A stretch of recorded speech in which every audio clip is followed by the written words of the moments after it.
पुष्पिता आप सबों का आशीष दे। आज हम देखेंगे रूत के बारे में। रूत कौन थी और इतनी आशीषित कैसे हुई। रूत एक ऐसी नारी थी जिसने परमेश्वर की शरण ली थी और आशीषित हुई।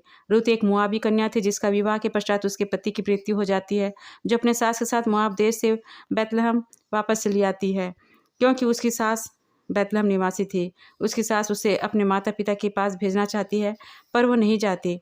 रूत का सास के प्रति प्रेम, निष्ठा, कर्तव्य परायणता और परमेश्वर के प्रति गहन अपार भक्ति का प्रदर्शन करती है। रूत एक व्यवहार कुशल मेहनती नारी थी जिसने सास के प्रति अपना फर्ज अच्छे से निभाया। सास और बहू दोनों का आपस में प्रेम, एक दूसरे का ख्याल रखना, और सबसे महत्वपूर्ण बात यह थी कि उसने परमेश्वर को सम्मान दिया।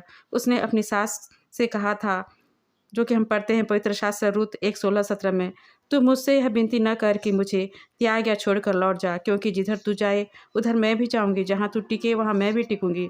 तेरे लोग मेरे लोग होंगे और तेरा परमेश्वर मेरा परमेश्वर होगा। जहाँ तू मरेगी वहाँ मैं भी मरूंगी और वहीं मुझे मिट्टी दी जाएगी। यदि मृत्यु छोड़ और किसी कारण मैं तुझसे अलग हूँ, तो यहोवा मुझसे वैसा ही वरन उससे भी अधिक करे। यह सुनकर सास नाओमी ने उसे अपने साथ लेकर आई और अंत में उसने उसका पुनर्विवाह कराया। रूत एक दिन महाराजा दाऊद की परदादी बनी। रूत का जीवन उस आशीष को दर्शाती है कि एक अन्य जाति स्त्री को परमेश्वर की ओर से प्राप्त हुई थी, क्योंकि उसने उस महान परमेश्वर की शरण ली थी और विश्वासीय लोगों में गिनी जाती है।